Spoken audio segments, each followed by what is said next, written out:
University y con Andrew Fleming.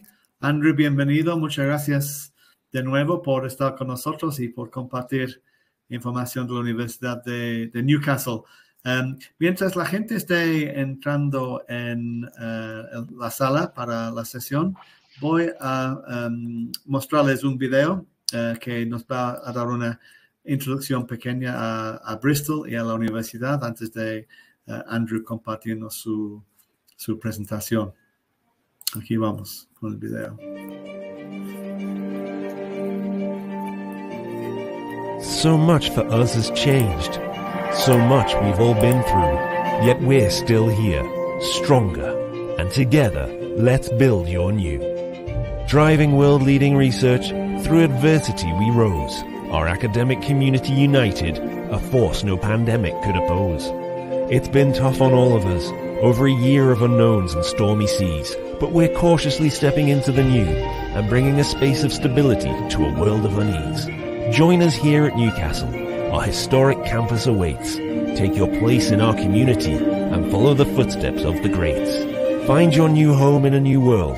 We can't wait to welcome you here, because after restrictions at each turn, there'll be no restrictions on your career. So let's start this new chapter. It's time, after all you've been through, to take control of your future. And together, let's build your new.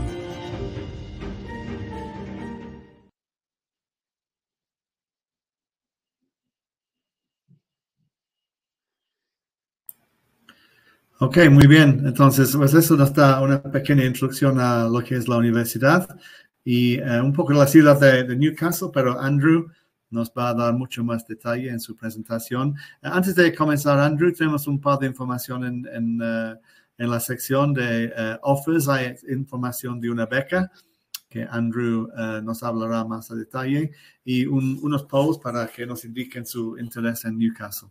Entonces, pues sin más, Andrew, many thanks. We'll hand over to you for if you can share your screen, please. Thanks very much, David. Yeah, I'm just trying to share my screen. It seems to just be loading. Okay. I'm going to try here. Because, yeah, we had it on a second ago. I'm not quite sure what's happened there. Yeah, it was there, wasn't it? Yeah.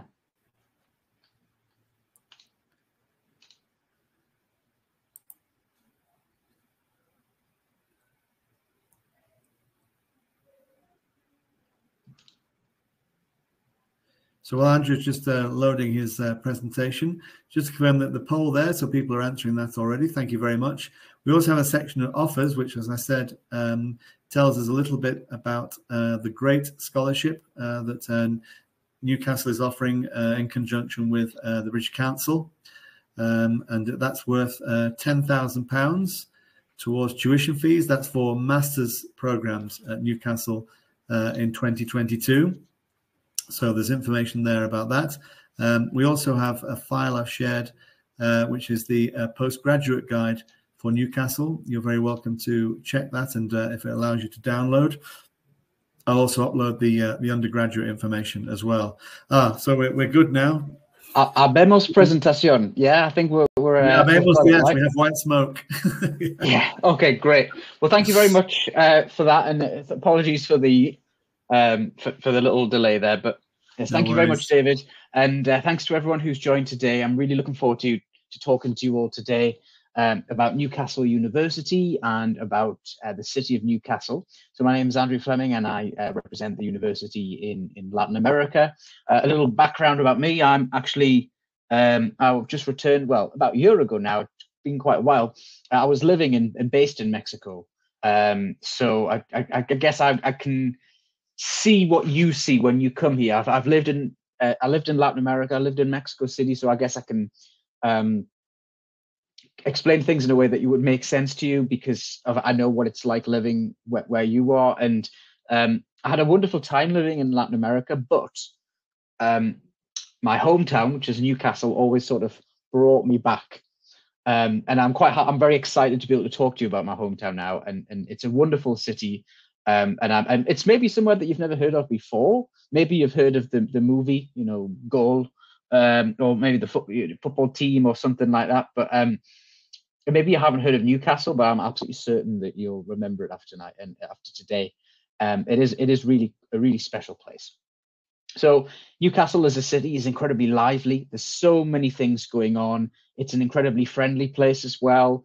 So we're in the northeast of England, not too far from the border, not a physical border, but the geographical limit with Scotland.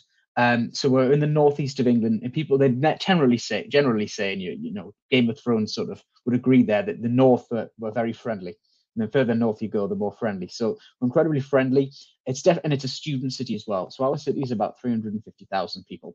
So it's not a huge city, but we have 2 universities, and in total we have 60,000 students. So a huge percentage of the population is a student.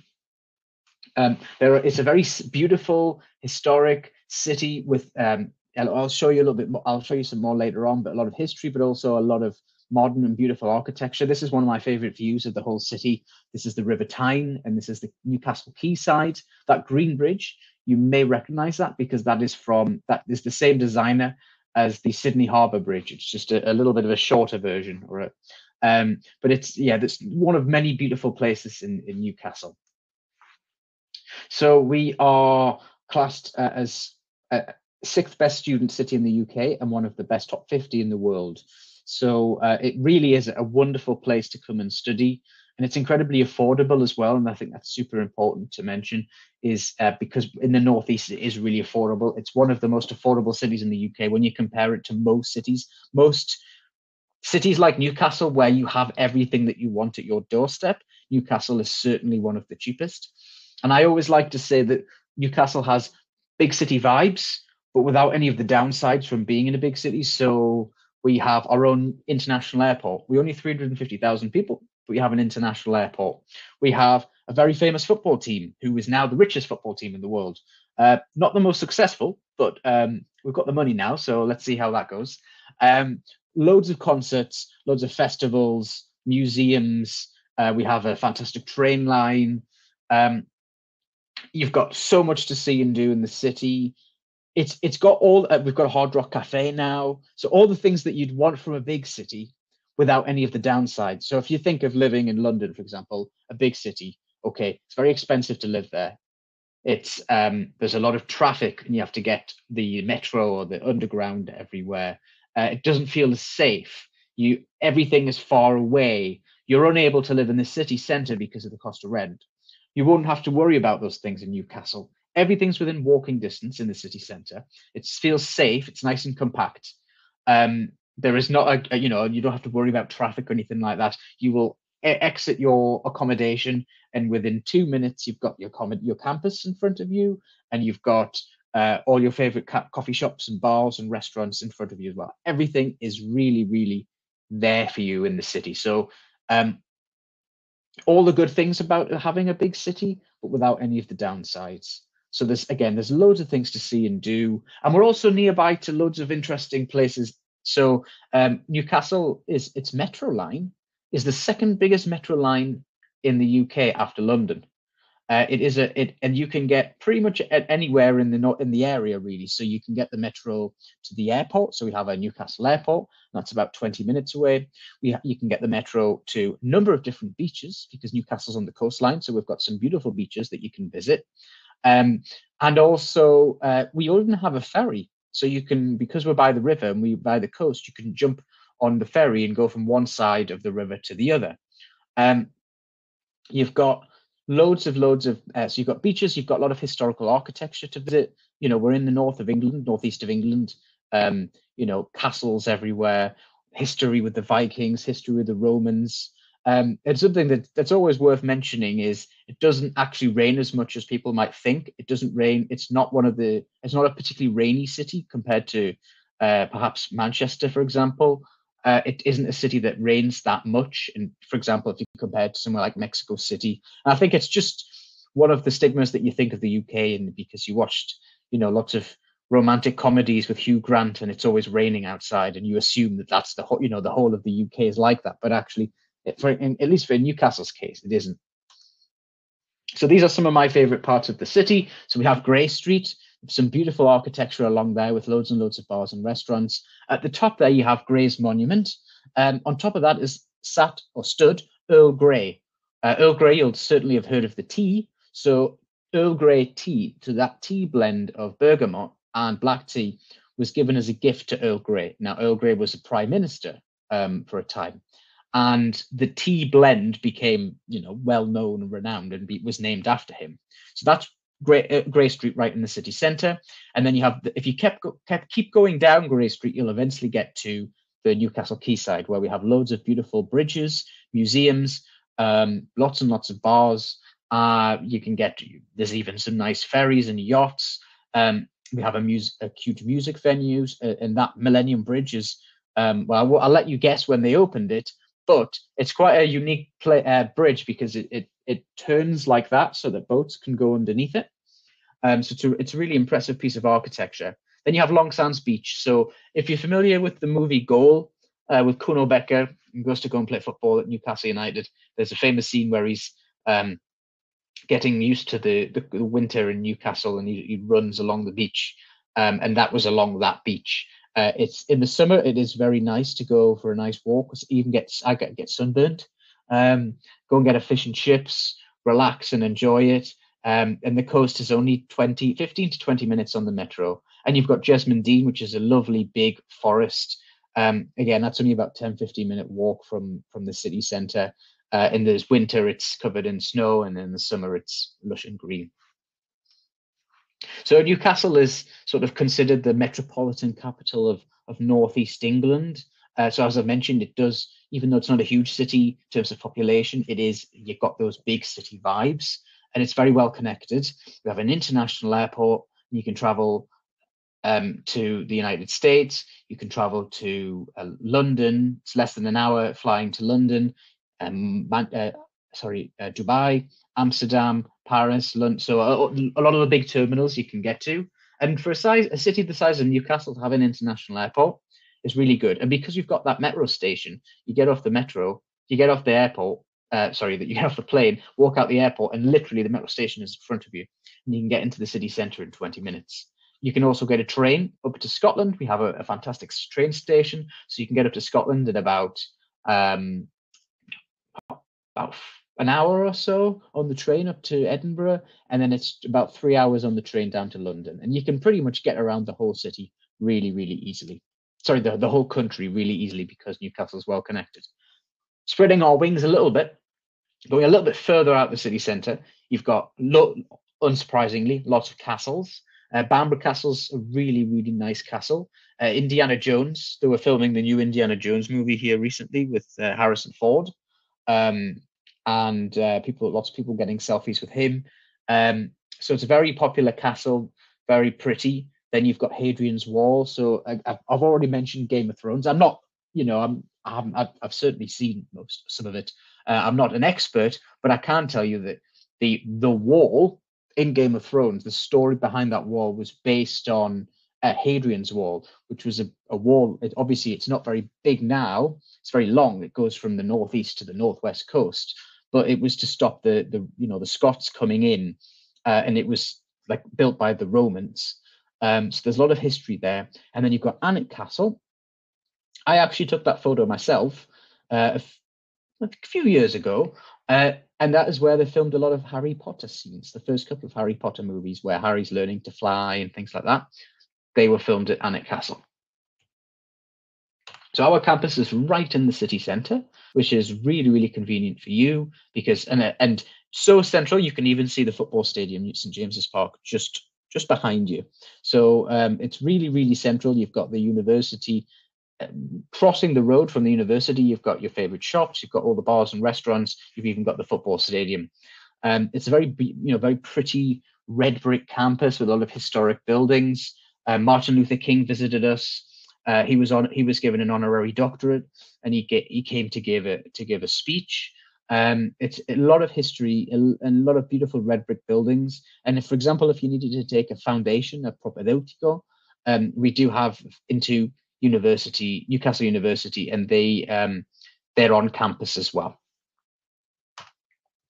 So after we've looked at the old historic part of the campus, and this is a new part of the campus that's just been built recently on the other side of St James's Park, the football stadium. Huge investment, $500 million, hybrid city quarter investment with the university and the local city council. So it's not just going to be university buildings, although we have a number there.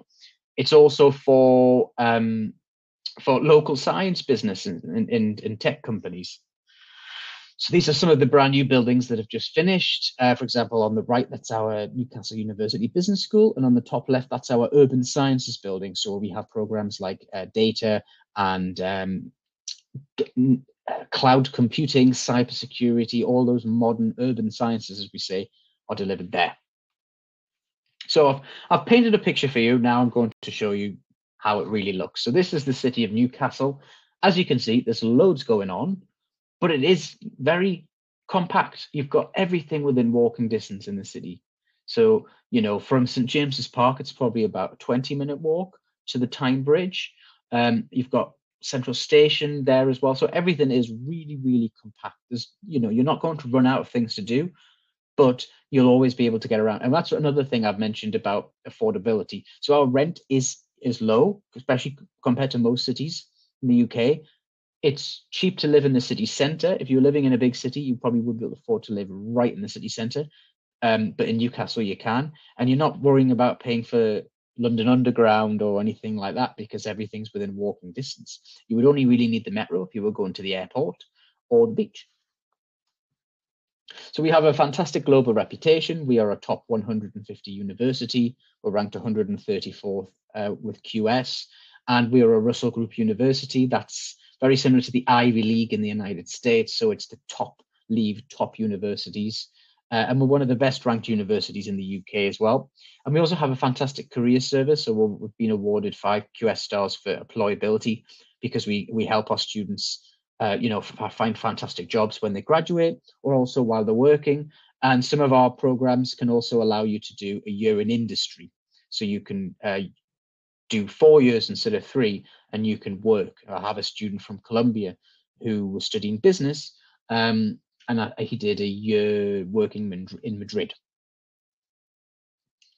So did I go to that? Yeah, and so here are some of the rankings at international level. So in particular, agriculture we're really highly ranked. We actually run and manage our own farm where we have teaching facilities there.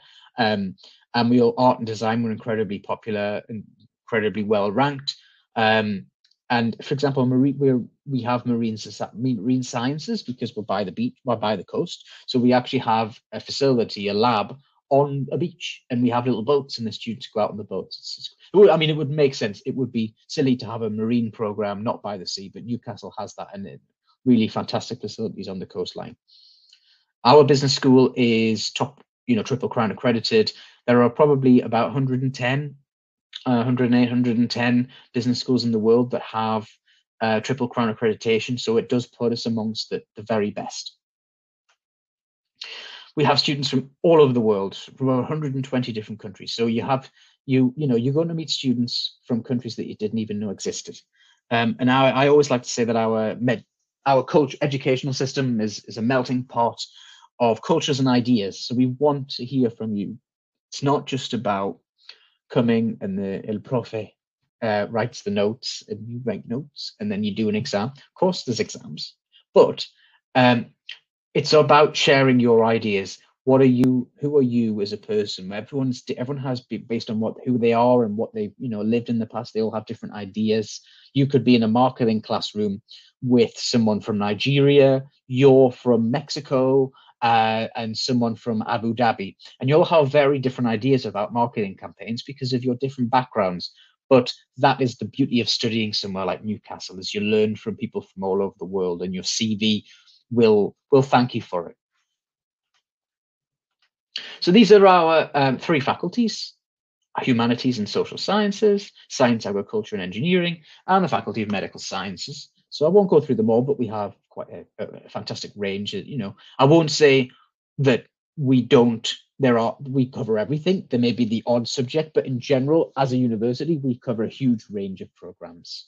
So architecture, modern languages, business, arts and cultures, And then we have in science, agriculture, and engineering, we have marine. I mentioned marine technology, renewable energy, civil engineering, agriculture. As I've mentioned, we run our own farm, and then some programs that 10 years ago you wouldn't understand what they meant, but they're so popular and important now, like bioinformatics or cloud computing or cyber security.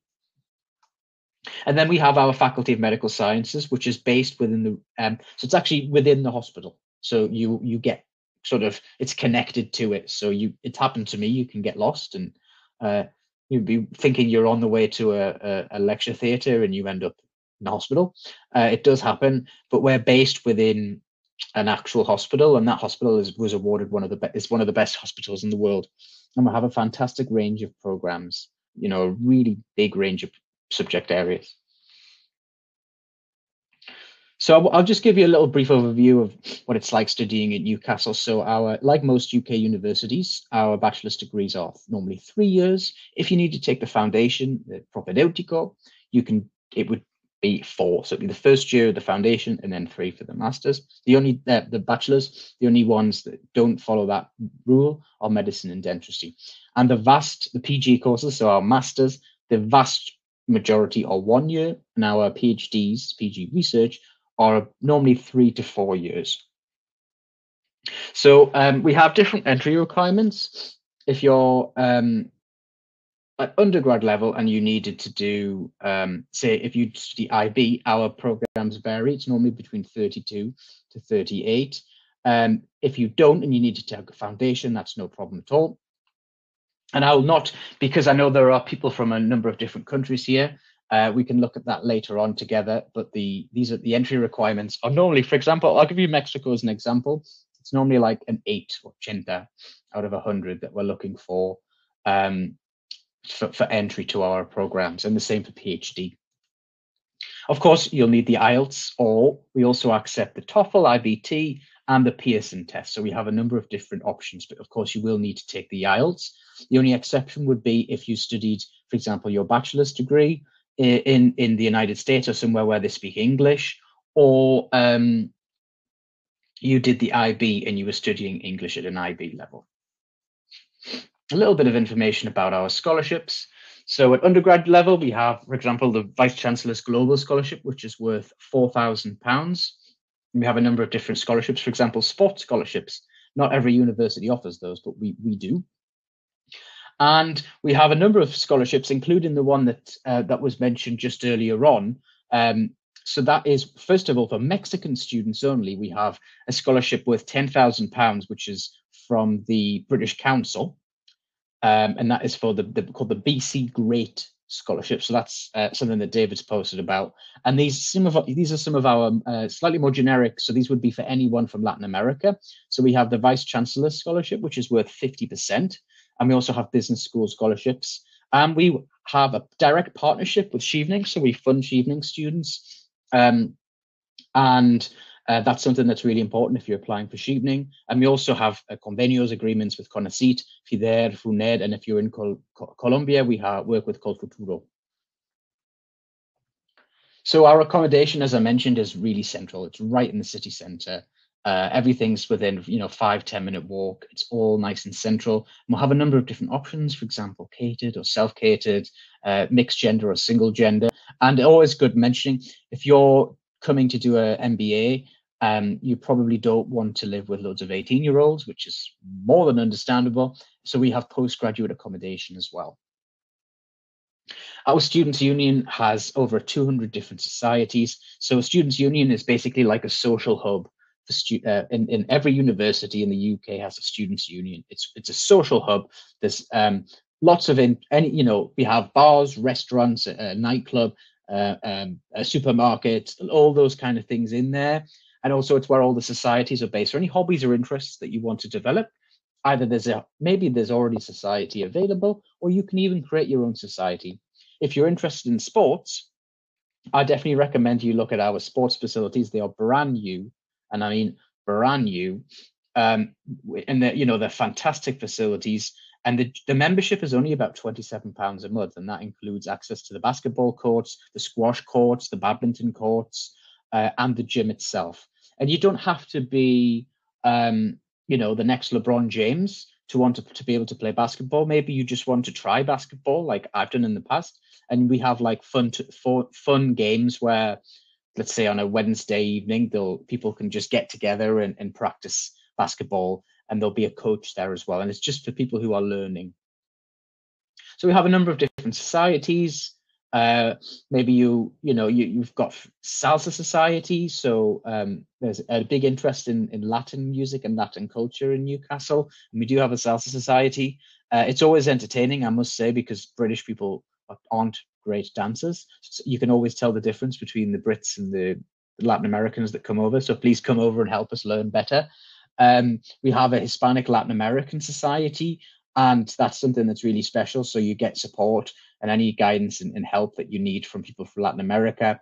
They do lots of fun activities. I know they have reggaeton parties and all sorts of things. We've got quite a strong cohort of Latin American students, and lots of other opportunities. Maybe you want to be the next David Guetta. You could, welcome to join the DJ Society. So there's loads of different options for you.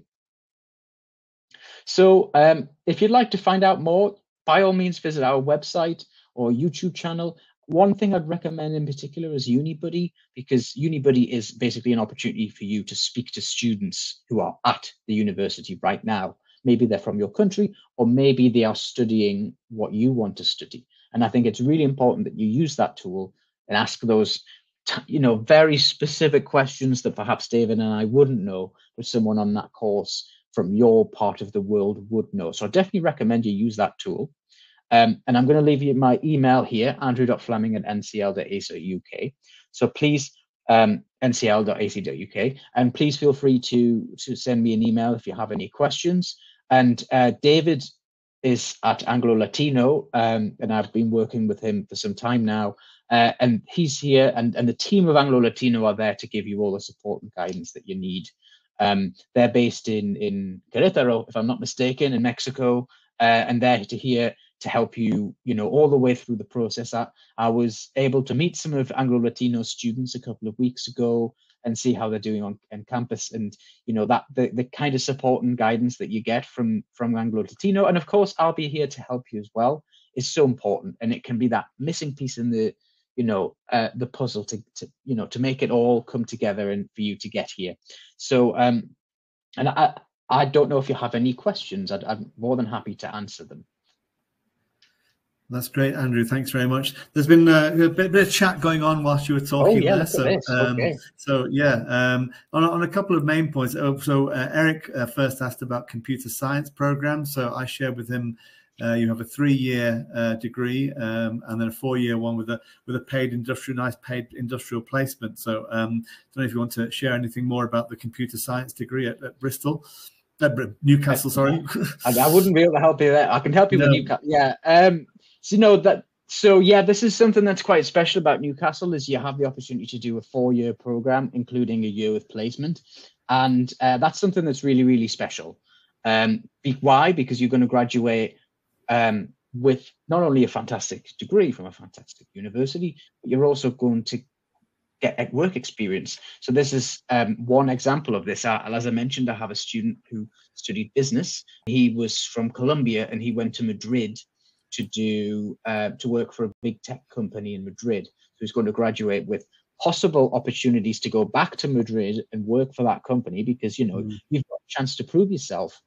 And if they really like you, then I can't guarantee it, but they may say to you, right, go and finish your degree, and when you finish, come and see us. So you've got an opportunity to get experience, and even maybe a job will come out of that. Even if it doesn't, that work experience on your CV will look good. And everyone else who's graduating, so if your friends in Colombia are graduating in 4 years, you're going to graduate in 4 years, but you'll already have a year in experience. So that's a really interesting option.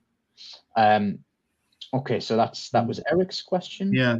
Then Adria has been asking about medicine and specifically about some entry requirements. So I gave some clarification, but I'm sure you can help us in a bit more detail. So she asked very specifically if I want to study medicine and I'm studying the IB diploma, that's good.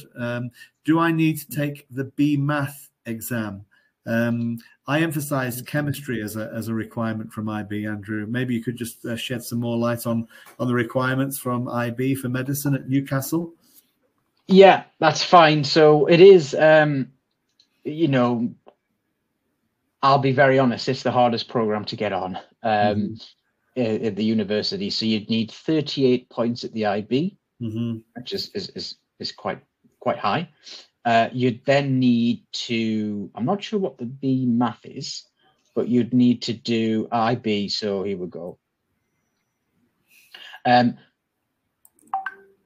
For the medicine program, there isn't actually specific grade subject requirements. No, I didn't find that. No. No, it's quite the university is confident that you would, no matter what your background is, you would be trained enough to know. So that I guess the formation is strong enough from day one that maybe if you don't have a science background, you'd be fine. Just a minimum of grade 5 in all subjects and those 38 points. You need to take the UK CAT exam. So normally that needs to be submitted by the deadline for when you apply, and the deadline, for example, for 2022, the deadline is normally around October of the year before. Yeah. So if you wanted to go 2023, Adrian, you would apply next October, so 2022. And you need to have that UK CAT exam already done. So you'd need to do it in the summer before. So there's a lot of moving parts, a lot of different things that need to fall into place to meet the requirements. It is a very, very competitive program. Yes. And in terms of scholarships for medicine, is there anything available there, Andrew? Or it's the one program where there's all scholarship options are out. So no, there are no scholarships for medicine. No. And generally for undergrads, we've had the other questions we've had so far been around undergraduate study. What specifically support can the students hope for undergraduate if they're applying to Newcastle? When you mean scholarships? Yes, sorry, yeah. Okay, yeah. So we have a scholarship worth 4,000. That's the scholarship that we offer for undergraduate students at the moment, £4,000. Or if you look, you can go on the business school. So there's some very specific business school scholarships available. And if you are we also have sports scholarships as well. If you were, fantastic you're playing at a state or national level, you could apply for a sports scholarship and they're worth £10,000. Yeah, that's quite very unique to Newcastle, I think. Eric's back again asking about precisely about scholarships, but for 2023. But yeah, Eric, you're asking for a full scholarship. I'm afraid, full scholarships are not normally available either at post or undergraduate level. But as Andrew said, £4,000 for undergraduate study. For undergrad, yeah. Postgrad, there's not, university doesn't have full scholarships, but obviously you could apply for something like Schevening or. But no, for undergrad, there aren't any full scholarships, and definitely not for medicine, no. One of the things for undergrads you can do in the UK with a student visa is work part-time during your studies. Yeah. So even if Eric, if you were to opt for the 4-year program with a year in industry, you'd be getting a full salary at a graduate level salary in your work. You're doing a real job. You're not just doing prácticas profesionales like is typical here in Mexico and other parts of Latin America. So you're getting real industry experience and being remunerated for that, and it's an integral part of your degree. And then when you do graduate from an undergraduate or postgraduate program in the UK now, you can apply to extend your visa for a further 2 years to work in the UK. It's called a post-study work visa. And that just came into force this year. And I've been aware of a number of students who we've supported asking us about how's that working. And they are looking to extend their visa to work in the UK. So that's something that's in force now and something that you can consider in terms of helping you both the part-time work, and there can maybe vacation work available, different short-term internships. The career service that Andrew mentioned in Newcastle is fantastic and will help you find different opportunities available. So yeah, so at undergraduate level, there aren't there's no such thing as full scholarships really in the UK outside of Chevy for master's degrees. Anything you want to add to that there, Andrew? No, I think that's exactly right. And I'm just having a look. So Gabrielle has asked about how many great scholarships so there's one available. So apply as soon as you can, is what I would say. But yeah, there's one available. But you can also apply for the Vice Chancellor's Scholarship if it's postgrad. You might as well apply for that one too. Always good to try as many scholarships as you can. Absolutely, yeah. Keep all your options open. Yeah. Absolutely, yeah. And most people do apply to them all. Eric asking about the TOEFL. Yeah, we accept the TOEFL IBT. Adrian, I think I've answered. So the scholarship, there's no scholarships for medicine, and the fees are. I think it's 36, isn't it? 36. 36,000. So it's about a million pesos in Mexican pesos. It's the most expensive and the most competitive program by quite a way. Yeah. Most of our programs would normally be between 18 and 22 to 23,000 per year. So that I don't want you to think that all of them are 36. It's just medicine that is. That's right. Really, In terms of, Gabriella asked about the scholarship. So when you want to apply to the internal scholarships at Newcastle, do you need to already hold an offer, or is it having applied? Is that enough? What's the requirement to apply for the scholarships, Andrew? Normally it's to have an offer, right? Because it's just a logistics thing, really, because we want to make sure you meet all our academic requirements first before you would be able to apply for the scholarship. And it's all, when you apply, you have access to like an online portal, and on there you can apply for the scholarships. So it's all in one place now. And would you need to have accepted any offer, or are you allowed to apply without having accepted?